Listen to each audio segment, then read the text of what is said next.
it was, you know, we've been waiting for this for so long. My initial reaction was like, oh, finally, but then also quickly followed by, are you guys sure? You know, like, the last thing we want is for this to go too fast and not to go towards justice. So that was my only just kind of anxious, like, are we sure about this? From all of our feelings, you go through a roller coaster of emotions, especially in the beginning.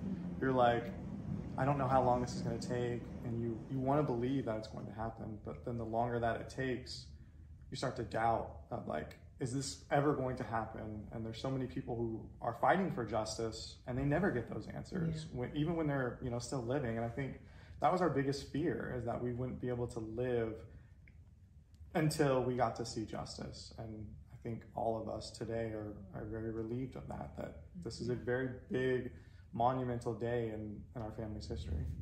Yeah, it's excruciating. You know, I was a parent to them for nearly 5 years.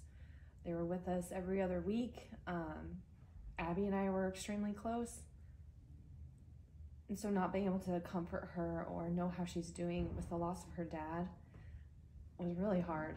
And then Bexley and Abby were super close, like watching that relationship. It's basically, we've had multiple almost deaths because of them being taken away and not allowed to communicate with us. So it's been excruciating.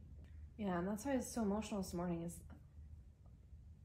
my heart just breaks for them. Like, you lost your dad, you're maybe just barely coming out of that fog, and now you're faced with the reality that your mom was arrested in relation to that horrific nightmare. And now both of your parents are gone. I'll say, first and foremost, I feel a huge relief today. Today is the first day that feels like something is really, you know, there's been great steps, but today feels different in a lot of ways. And I think we know it's a long road. We know it's going to take time, but things are moving in the right direction. Everything that I have seen publicly about her life has been like salt in the wound. You know, she's taking the twins on vacations immediately after with Mario, with her parents, with people that we felt very strongly were involved in this. It's sick, and then you just hurt more for the children knowing that one day they're going to realize those memories and those vacations were made with people that were part of their father's death.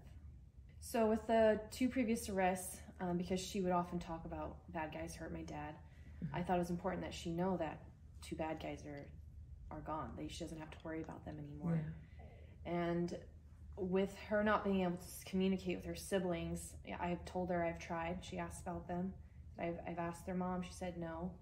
So she started referring to Shanna as the mean mommy. And so I was able to tell her the mean mommy will be in jail. And that's the last person that we know of that hurt dad. I feel like they will never get this time back, right? They're missing birthdays. They're missing all of the significance of growing up with their siblings. And that's the thing that really hurts our family, is just knowing that they will never get to fully heal, right? There's a lot of memories and things that they could be, as a family unit, that they could go through together as they're healing. And that's the part that's really hard for us. And we need to respect kind of the system and allow it to play out the way that it needs to. But from our perspective, we feel so much pain and for their suffering and the emotional toll on them. The night that he was killed, I suddenly just had this feeling like he's not here. And it was before I knew, that's when I started looking at traffic alerts, like, why isn't he home yet? I really feel like he was telling me, like, hey, I'm gonna tell you before you hear from